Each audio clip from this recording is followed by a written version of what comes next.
Here's one of my favorite episodes from the archive. This is a great conversation I had with the American author Buzz Bissinger, who wrote Friday Night Lights and his latest book, The Mosquito Bowl. This episode came out in 2023, before Donald Trump was reelected, and we get into that a little bit at the end.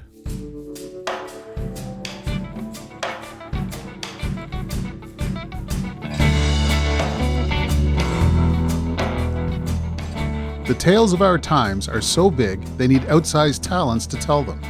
It's my honor to share this conversation with one of the great American storytellers. This week, Buzz Bissinger on his fascinating career and his extraordinary new book.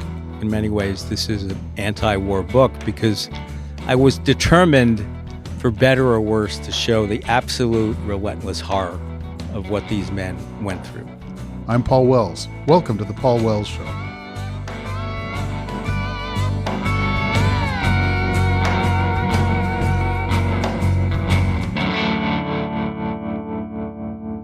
I'm so excited to bring you today's conversation with the American journalist and author, Buzz Bissinger. And I say that even though I know you may not be familiar with his work and his life. All I can say is stick around. You'll be glad you did. I needed to be educated about Buzz too. How he came to be my guest is a story of its own. In September, for this show's first episode, I brought you a conversation with David Cohen, Joe Biden's ambassador to Ottawa. I happen to know more about Cohen than a lot of people do because I'd read a book called Prayer for the City. It's about how a charismatic mayor and his genius sidekick started to turn Philadelphia around in the 1990s. The mayor was Ed Rendell. The sidekick was David Cohen, Rendell's chief of staff, now the ambassador. And the book's author was Buzz Bissinger. Now, it said on the cover of that book that Bissinger was the author of Friday Night Lights, a classic book about high school football. So when the embassy called me a couple months ago and said, Buzz Bissinger is coming to Ottawa to promote his new book, and would I like to interview him at his book launch, I thought, sure, why not? If nothing else, it'd be a nice favor to the ambassador. The book is called The Mosquito Bowl, about a football game between two Marine divisions on Guadalcanal in 1945, in the last days of the Second World War. Well, I thought that's just great. I don't know anything about football, and I don't know much about the war in the Pacific. But I still owed the ambassador a favor, so I started reading. And then two things started to happen. First, I learned more about Buzz Bissinger. Not only did he write Friday Night Lights and the Philadelphia book, he wrote the Caitlyn Jenner cover story for Vanity Fair, and then he co-wrote her best-selling memoir. He was one of the most prominent contributors to Vanity Fair when Graydon Carter was making it arguably the most significant American magazine of the last 40 years. And he's the subject of an HBO documentary, Buzz, about his own history of shopping addiction and sexual submissiveness. It's probably fair to say American culture produces wild, uncontrollable, outsized talents more often than Canadian culture does. It is definitely fair to say Buzz Bissinger is one of them. The other thing that happened is I fell in love with his new book. The Mosquito Bowl isn't really about football. The title game, between teams from two Marine divisions with more college and professional football talent in them than most pickup teams could ever dream of, falls halfway through the book and lasts only a few pages. It's really about what happens next. All these young men we've been getting to know for hundreds of pages ship off to the Battle of Okinawa, the last grueling chapter of the war in the Pacific, and a quarter of them die in combat. The Mosquito Bowl is about family and community, loyalty, and the horror of war. It's a story maybe only Buzz Bissinger could tell. I interviewed him at Perfect Books, a really impressive Ottawa bookstore. As you'll hear, David Cohen was in the audience, and so was Bissinger's wife, Lisa Smith, whom he obviously counts on as a touchstone and a steadying influence. I began by asking him about that game.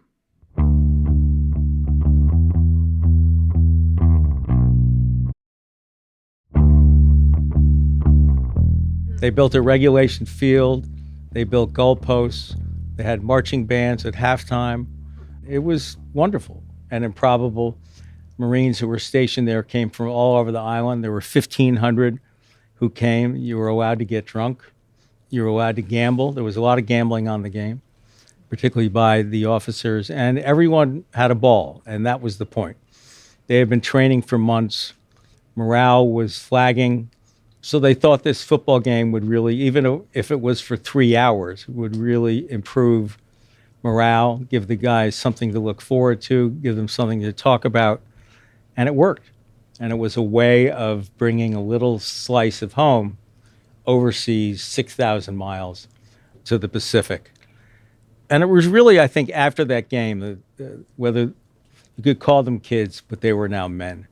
They trained for a couple of weeks more, and then they shipped off to Okinawa, by far the bloodiest battle of the Pacific.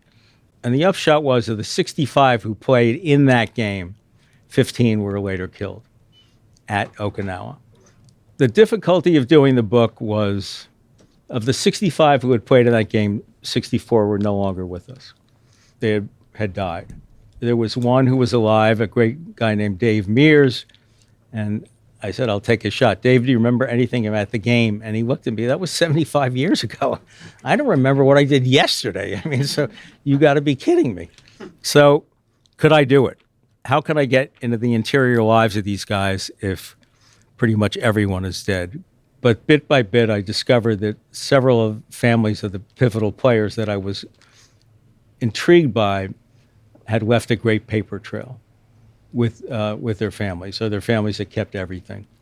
Whether it was letters home, whether it was letters from mom, letters from girlfriends, report cards, camp letters home, pictures that they drew when they were 5, and enough that I felt, all right, I think I can get at it, and let's do it.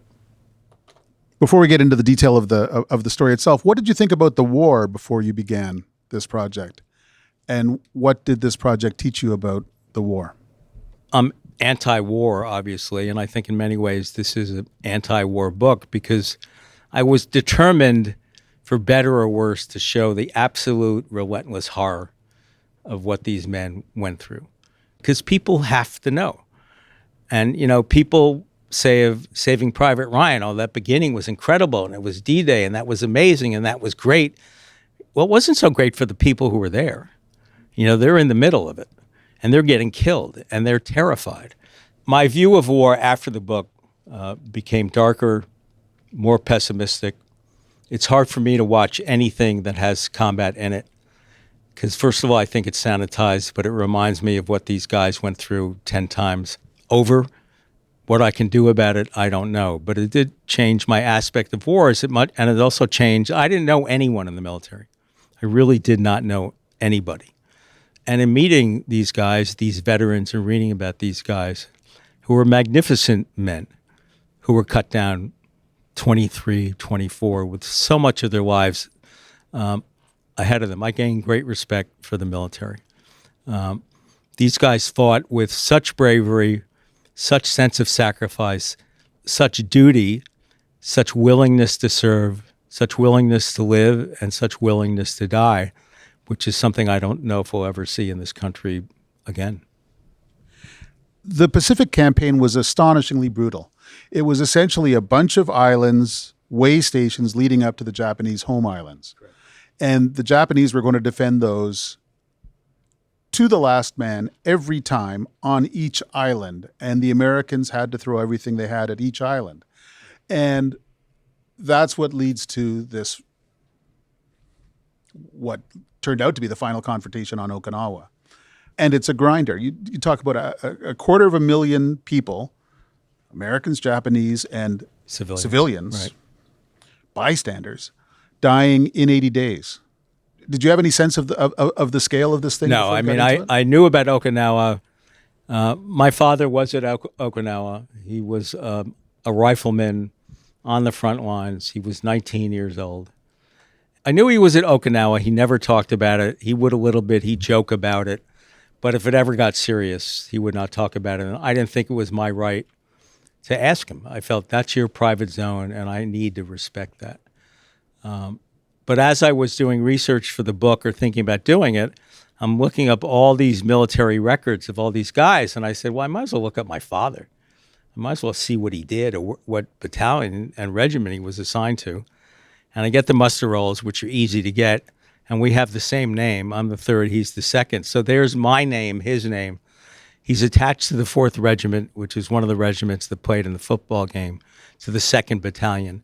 And there were several from the 2nd Battalion. So he probably knew some of these players. And that blew me away, that connection. And although I didn't set out to do it, I said to myself, all right, well, now you got to do it.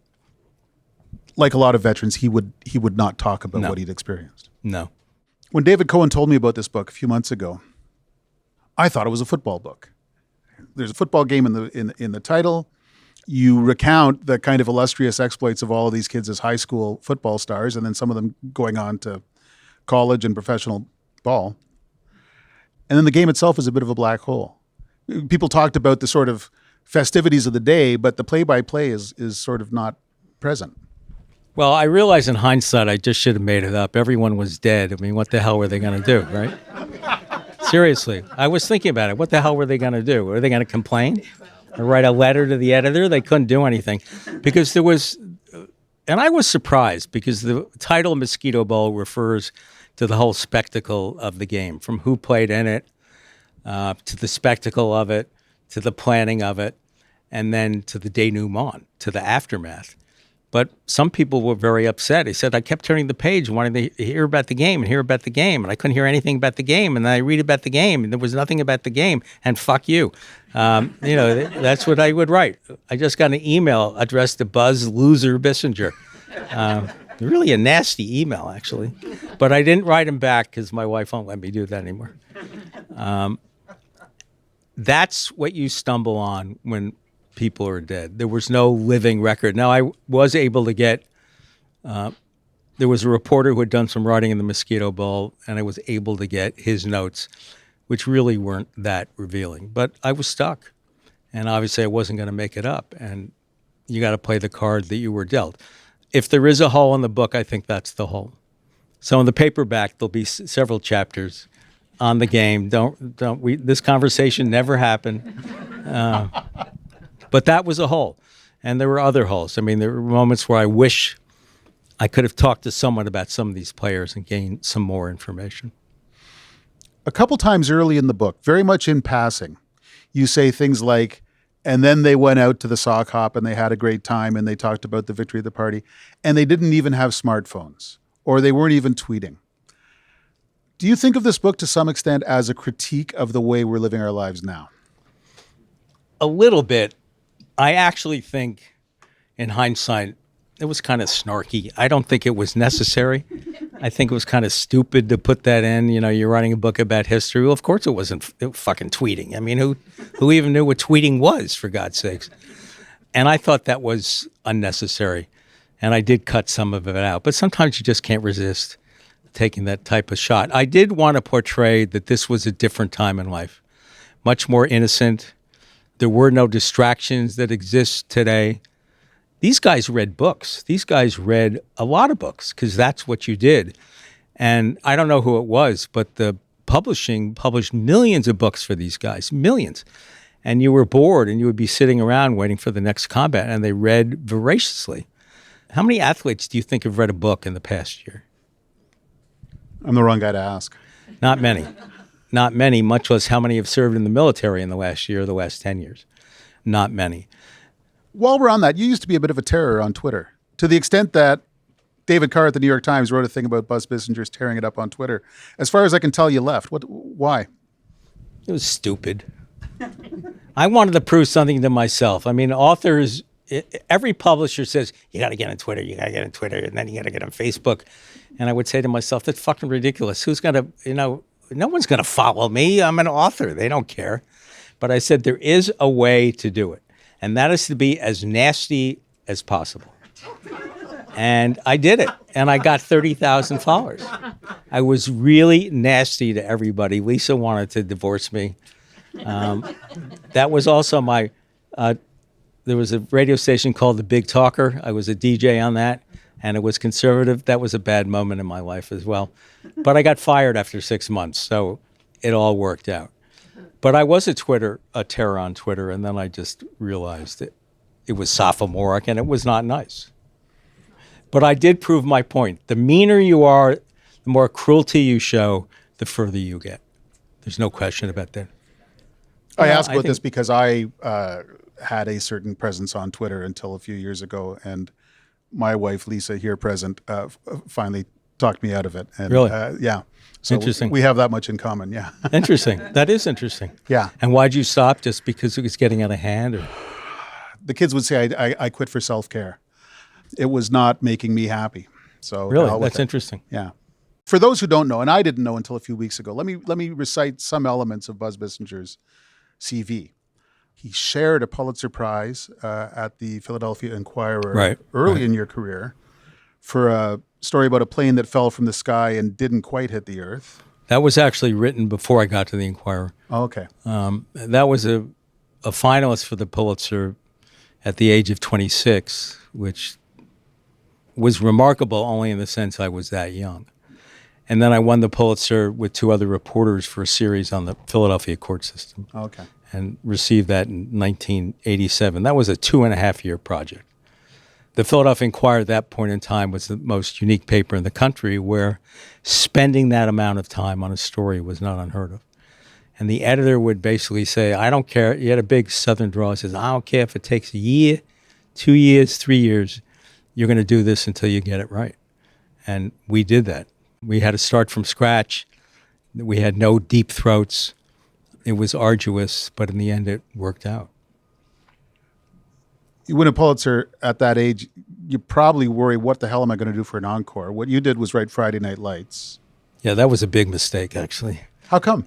It was. I'm being half facetious. I wanted to write a book. I felt after I won the Pulitzer, and then I was a Neiman Fellow at Harvard, and I felt you have to do something with your life. You have to get out of your wheelhouse. And I wanted to write a book, and then, of course, the issue is the subject. How do you find it? And after the fellowship was over, I had 3 weeks off from work, and I drove cross country with a friend. And we took the southern route. So you went through Alabama, you went through Mississippi, you went through Louisiana, you went through Texas. And you would go through a lot of little towns, and they would be falling apart economically. They were dead. The suburban shopping centers had taken over. But you would drive, whether it was a couple blocks or a mile out of town, you would see these absolutely gorgeous high school stadiums that had been built in the 1930s, a lot of them during the WPA. And you would see the spindly Friday Night Lights rising to the heavens. And it was Texas football. So if there was a drought, they were still watering the field. And I said to myself, these are temples. These just aren't football stadiums. This is what keeps towns together. Because otherwise, what do they live for? Where are their hopes and dreams? But the problem is you're doing that off the backs of kids who are 17 and 18 years old. But I couldn't get the idea out of my head and ultimately found the town of Odessa, Texas, and went off and decided to do it with my my 2 kids and then fiance. I like to say the marriage didn't last, but the book did. And as my shrink said, well, which would you rather have?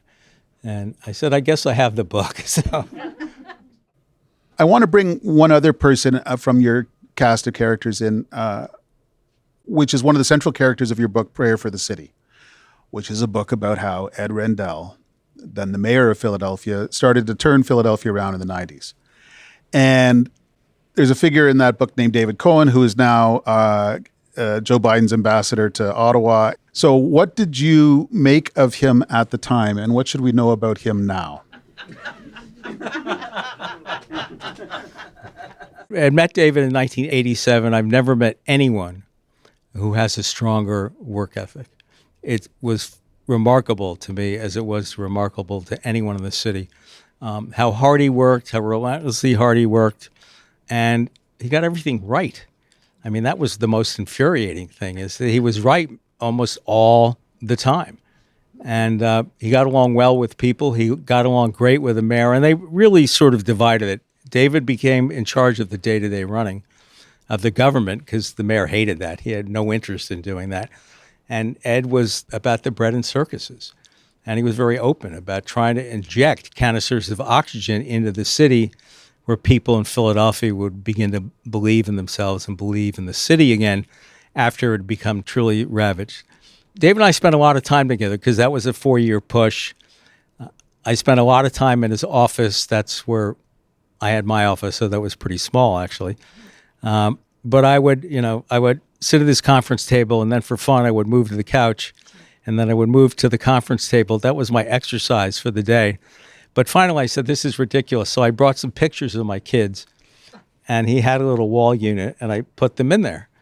And people would look at it and say, "Are those your kids? They don't look like you." And he said, "No, they're Buzz's pictures." And then people would say, "Who the hell is Buzz?" But also the thing is, when you're a journalist, you have an immediate contempt for many things. You're very suspicious of many things, and you're particularly suspicious of government. And I came away that if you have the right players in there, they work really hard, they're dedicated. It's a very difficult place to run any city because you may be on top of the four things that are going on, but inevitably there are two emergencies that you have to deal with. And I came away with a tremendous amount of respect for people who work in government, and David was a essential, enormous part of that. And we were friends before, but we really became close friends after that. Journalism, if you do it right, and if you're lucky in your choice of subjects, is to some extent about having to discard the cheap cynicism you walked in with. I like that. You walk and you go, yeah, they're a bunch of losers. And then you're stuck with the facts. And that gets really annoying because you can't say they're a bunch of losers anymore. I'm going to jump forward a little bit because although I was amazed to read that you had written Shattered Glass, which is about this bright young reporter, Stephen Glass, Right. defrauding the New Republic with everything he wrote for years on end. Right. And it suggests that if you fish long enough in the waters of the amazing American endless psychodrama, you pull up a lot of really interesting fish, I guess. Yeah, and that was now there had been a lot written, but no one had really gotten inside what happened. And I was lucky in that the editor, Chuck Lane, said, "I'm only talking to one person, and it's going to be you." So he laid out everything in terms of how they found him, the investigation, how he kept lying, how he had this incredible capacity to look at a scene and make up all these scenarios immediately. He was the wunderkind of journalism. I was jealous of him. A lot of us were jealous of him. He was 25 years old. He's writing for the New Republic. The New York Times Magazine wanted him. NPR wanted him. He was on Ira Glass, George, Rolling Stone. I mean, he was hotter than hot until a writer at Forbes Digital got onto him. He wrote an article about hacking, and he covered that industry. And he said, "This is bullshit. This did not happen." And he lied about it, and he lied about it, and he lied about it, and he was willing to take down anyone until finally he gave in and confessed. It was probably the worst journalistic sin in history. And it was made into a wonderful movie called Shattered Glass, which was really, really terrific. Juct Micronics was the name of his film. Very good. Yeah. Wow.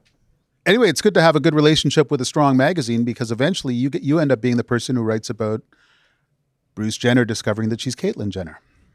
And then co-writing her book. And that seems to have been quite an adventure. The writing of the magazine piece was wonderful because this was a really, really, really big story.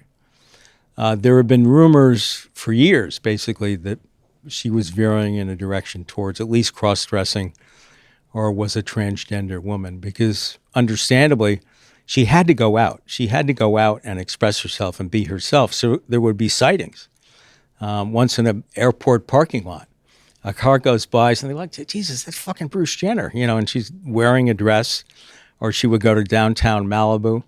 So finally, her publicist said, "Caitlyn, you got to do something. You got to address this because otherwise this is going to not only haunt you for the rest of your life, you're never, ever going to be yourself. So you have to make that decision." And so they decided they were going to, two media outlets. One was Diane Sawyer, and the other was Vanity Fair, which made sense because of Annie Leibovitz, who's the photographer there. And no one could take better pictures than she could. I was sort of the throw-in. They thought I would hit it off with Caitlyn because we like sports, and I was a little bit kinky, so they thought Caitlyn would enjoy that as well. You're always worried in any story, are they going to talk to you? That gives me the most apprehension, picking up the phone and, begging and coddling and seeing if you can get someone to talk. I met with Caitlyn at where she was living in Malibu. Her publicist was there. Someone else may have been there. She started talking immediately, and I think was still talking when I did the book a year later. So that was not a problem. She was incredibly open. She was incredibly honest. She held nothing back. And when the story came out, it was like a bomb. It exploded. It broke the record for Twitter. I think there were 11 million. It was a really heady moment in magazines, and in many ways the last hurrah, because it only could have been done in a magazine. You could not have done that online. It had to be done in print, and it was really exciting. The book, not so exciting, but It wasn't the first time that you had co-written a book. You had Right. written a book with LeBron James. Right. Every journalist on any scale of story has to decide how much of me is going to be in the book. Is it harder when it's not even your name on the cover, or at least yeah, on I your mean, photo? look, I'm not, I was going to say I don't want to be J.R. Moyinger, who just ghost wrote a Prince Harry autobiography, and he did. Well, now I do want to be him because he's making a lot of money. He's at peace with himself, and he's really, really, really good at it. He really tunnels in and gives a great sense of the person. And interestingly, he takes no credit for it. You won't find his name on any book except a small line of acknowledgments. I was never comfortable with that. I was never comfortable with a relationship because it's not my book. It's their book. They can do anything they want. And I felt in some way, I guess I'm being blunt, it was kind of whore's work. I was doing it to make money, most of which I pissed away on leather because I had developed a terrible addiction, a really terrible addiction.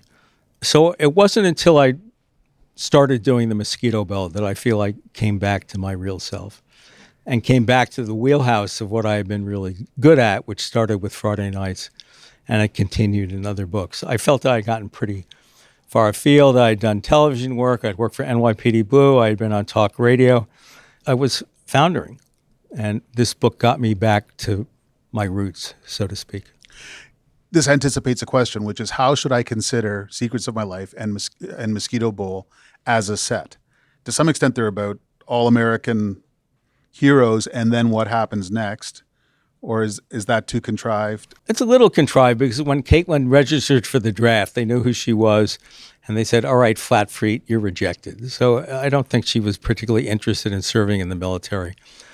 I think they are different because she really had no interest in sports whatsoever, except in extreme sports.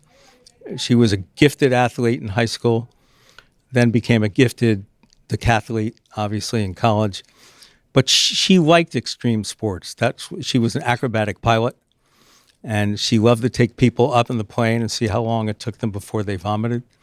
But she wasn't, into football or into anything that these guys were like. So I think there was really a difference. You've mentioned your extreme shopping habits and a lot of the personal trouble that you were going through as you worked on the book. It's not a secret because it was an HBO documentary called Buzz, which we can see on Crave here in Canada.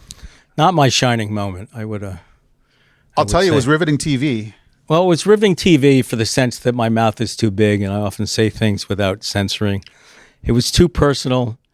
The best thing about it was I realized the damage and hurt I'd done, in particular to Lisa.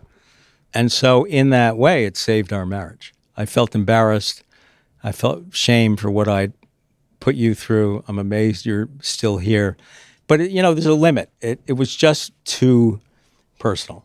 But at that point in time, I kind of liked doing stuff like that. I liked kind of raising a stink and, I guess, drawing attention to myself. But when it came out, I was really, really uncomfortable with it. Sometimes we have to hit bottom in one way or another before we can Correct. Move on. So the Mosquito Bowl is to some extent about the story, first of all, but it's also to some extent about recentering yourself. Yes.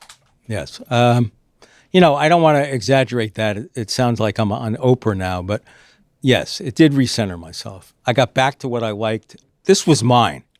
It wasn't Caitlyn Jenner's. It wasn't LeBron James. It was mine. And I could do anything I wanted with it. I could make it great. I could make it terrible, but I didn't have to look over my shoulder saying, oh, God, I'm going to write it, and they're going to change it. Now, in the case of LeBron James, I think he read it. I'm not sure. And the only question and comment he had about it was, who's Attila the Hun? That's the only thing he asked. That's the only thing he asked. But this did return me to research, to interviewing people, to putting words together, to trying to find a way to tell the story. As I say, things that I had done well and had really gotten way, way far away from. When did you realize you were good at telling stories, and when did you realize it was going to be your life? I think I learned that at my second newspaper, which was the St. Paul Pioneer Press. They had a great editor, and they had another great editor who was hired for the Minneapolis Star. It was a very small staff, but it was great. We were scrappy, we were tough, we were arrogant. We started kicking the Minneapolis Tribune's ass, and they were really arrogant. And they didn't like that. But the editor, Deborah Howe, really encouraged it. Encouraged storytelling. How do you tell a story? How do you put it together? And the upshot was, when I was there, it was my last story. I wrote a 30,000-word story. Now, this is in 1981. Today, forget it. You would not find in 30,000. It was 7 full pages in the paper. And that was a pure narrative. But you learn plot development. You learn stringing the reader along. You learn about drama. You learn about character development. You learn about pacing. You learn about momentum. And that's what I thought, you're pretty good at this.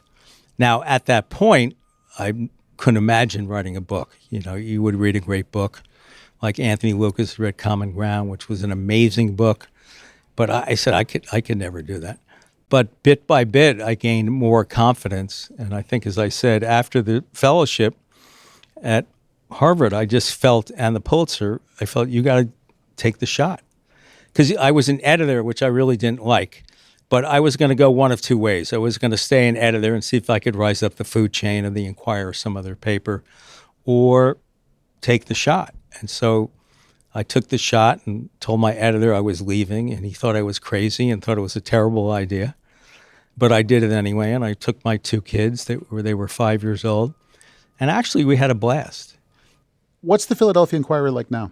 I think it's hanging in there. I actually think it's hanging in there or trying to hang in there. Yeah. It's not the paper it once was, because they've lost a lot of their talent. They had magnificent talent at that paper. Mark Bowden, who wrote Black Hawk Down, Richard Ben Kramer, who wrote What It Takes, Bartlett and Steele, whose one of their books was number 1 on the bestseller list. An amazing array of talent, and that's gone. The staff has gone through numerous layoffs, numerous sales of the paper, but I think they're hanging in, and they still do some good stories. But, morale is tough when you're faced with, we're going to lose our pension. There's going to be another round of buyouts, because they ain't making any money. And it's just very hard, unless you're the New York Times, to monetize online. Now, the New York Times has done it brilliantly, and they've turned the corner. But how many papers are the New York Times? Not that many. I ask because, first of all, there's the path that we have each traveled who work in journalism, but also there was that wonderful documentary about Pete Hamill and Jimmy Breslin a few years ago, and the amazing adventures they had in the New York City tabloids. And then it puts a slide up and it says 89% of the people who worked at the New York Daily News are no longer working there. Like, it's gone away. What do you tell young journalists? In that documentary, you're speaking to a class of young journalists. Do you tell them get out while you can, or do you? I like teaching the craft. I think there are elements of craft that do apply to nonfiction. I try to avoid as much as possible giving them any advice, because I don't have anything good to say, and that disturbs me. Now, I will say my students, some of whom have been terrific, have done pretty well. One works at Fortune. There are 2 who work at the New York Times. There's one who just became the Beijing bureau chief. One's at Gourmet Magazine. I'm really proud of them, because it is a tough market, but they've been aggressive, they've been determined, and, they've gotten ahead. So some of them have made it. But I just don't, I was so lucky to start when I did in 1976. It was the immediate aftermath of Watergate. And everyone wanted to be a journalist. Everyone wanted to be Woodstein. People didn't want to become doctors and lawyers. They wanted to become journalists. And papers, whether they were great or lousy, everyone wanted to do investigative reporting. Everyone wanted to do long-form reporting. So as a rookie reporter, I'm running stories that are 50, 60, 70 inches, which is now very, very long. So even then, without knowing it, I'm learning sort of the rudimentary elements of how to tell a story, and then I elongated it into a book. That's the most difficult thing, is that talented young journalists today don't have the opportunity and the pressure to deliver that you did, that to some extent I did back in the day.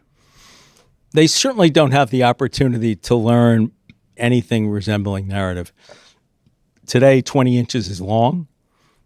It's more 15, it's more 10. Now, I don't know what makes any editor think that you can tell anything in 10 or 15 inches. There are obvious exceptions, but that's the way of the world. Shorter, shorter, shorter, more screaming, more outrage, a lot of opinion, whether it's true or not. Everyone now wants to be first in with the opinion, whether it has any bearing or not. And I think that's also true of history. I mean, instant history is all over the place now. And that's problematic, obviously, as well. So the profession is really, really changing. I get some sense that it is plateaued a little bit, that the print product is doing a little bit better. The problem is that papers can't make enough money right now off online advertising. And they're making no money off print. So they got to find a way to make money, and it's very hard to monetize. I mean, when I worked at papers, their profit was 15, 20%. I mean, they were minting money. It didn't matter if you were the New York Times or the Norfolk Ledger-Star. They were flush. And then you may remember, when did it start to hit? 2000s, or was it before then? I mean, during the Bush recession of the early 90s, it was a little tight in a lot of newspapers, but then the internet was like a buzzsaw for the business model. And then Craigslist took away the classifieds. That was a killer. That was very, very lucrative. And when they lost that, I think people said it's the beginning of the end, because that's been a real stable moneymaker for us. I'll tell you what is a really good model, though, is subscription newsletters on Substack. And if you want to ask me afterwards about mine, you endorsed Mitt Romney in 2012 when he ran against Obama. That was my dark period. You wrote in 2020 that if Trump was reelected, you'd leave the country. That we will do. Lisa is getting her Italian citizenship. She qualifies. It's extremely arduous. How many documents do you have to fill out? She's on the phone constantly negotiating. It can take as long as 6 years, but she'll do it. And I'm assuming they'll let me go as her husband. And we will. Whether we're there for 6 months, whether we're there for a year would be an adventure. And I can't deal with that guy being in office again. I simply can't. I cringe at every element of him. The way he looks, the way he talks, the way he sounds. And obviously there's his politics. I just don't want to go through that again. I don't. What happened to America between Mitt Romney and Donald Trump? Mitt Romney was 2012. Then there was kind of the blessed period of Obama.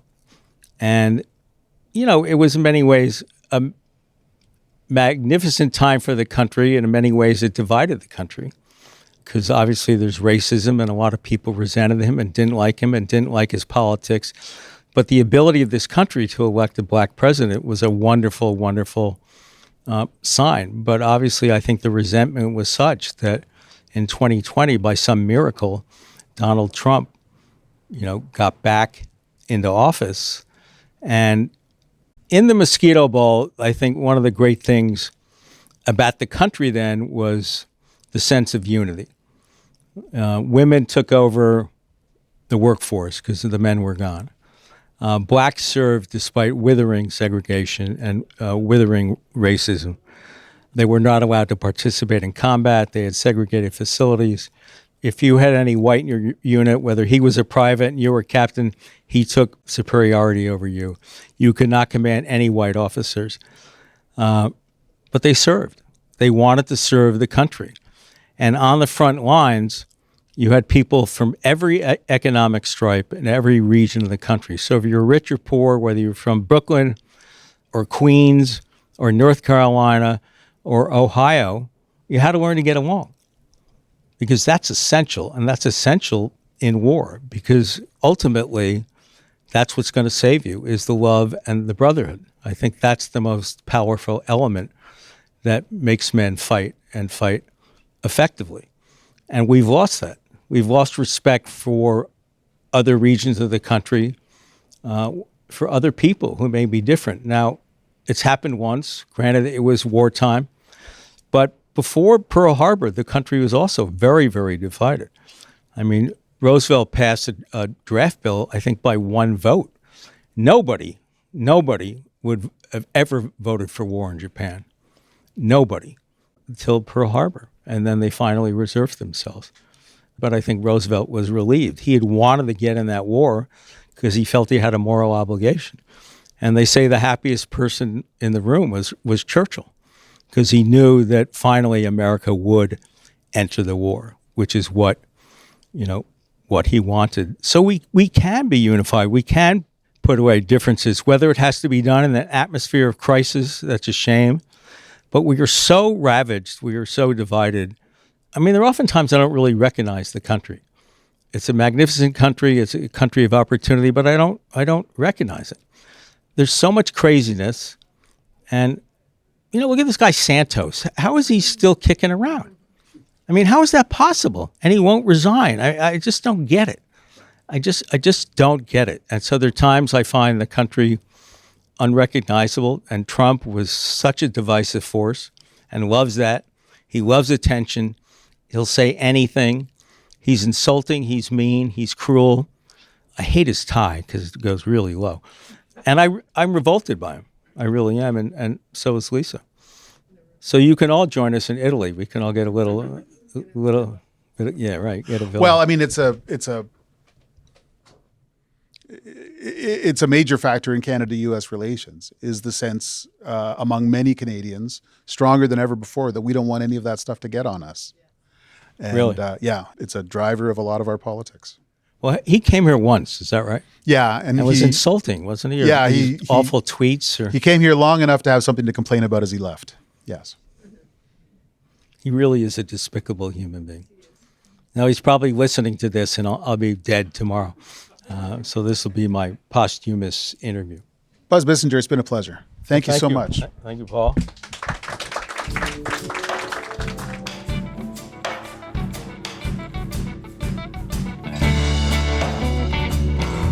As far as I know, Buzz Bissinger still lives in the United States, and he's been keeping busy. A few weeks ago, director Peter Berg, who turned Buzz's book Friday Night Lights into a movie and a TV series, announced that he has started casting actors for a Netflix adaptation of The Mosquito Bowl. Thank you to Perfect Books for hosting this conversation. The Paul Wells Show is produced by Antica. Our senior producer is Kevin Sexton. Our associate producer is Haley Choi. Our executive producer is Lisa Gabriel. Stuart Cox is the president of Antica. If you're enjoying this show, spread the word. We'll be back next Wednesday.